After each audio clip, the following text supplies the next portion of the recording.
Hi అండి.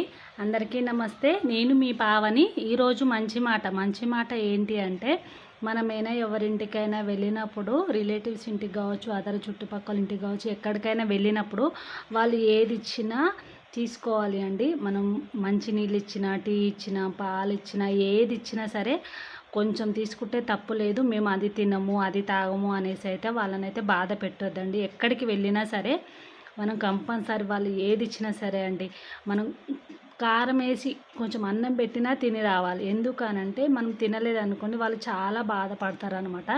అందుకనేసి అయితే వాళ్ళు మంచినీళ్ళు ఇవ్వని, ఏది ఇవ్వని అనండి, మనం అది తినం, ఇది తినం అనేది అస్సలు అనొద్దండి. ఎందుకనంటే ఒక్క పూట తిన్నంత మాత్రాన మనకేం నష్టం కాదండి. మనం తినకపోవడం వల్ల వాళ్ళు చాలా బాధపడతారు. అందుకనేసి అయితే ఎక్కడికైనా వెళితే వాళ్ళు ఏదైనా ఇస్తే కంపల్సరీ తీసుకోవాలండి. అది ఎంత మనకిష్టం లేకున్నా సరే ఒక్క పూట మనం అడ్జస్ట్ చేసుకుంటే వాళ్ళు హ్యాపీగా ఉంటారు.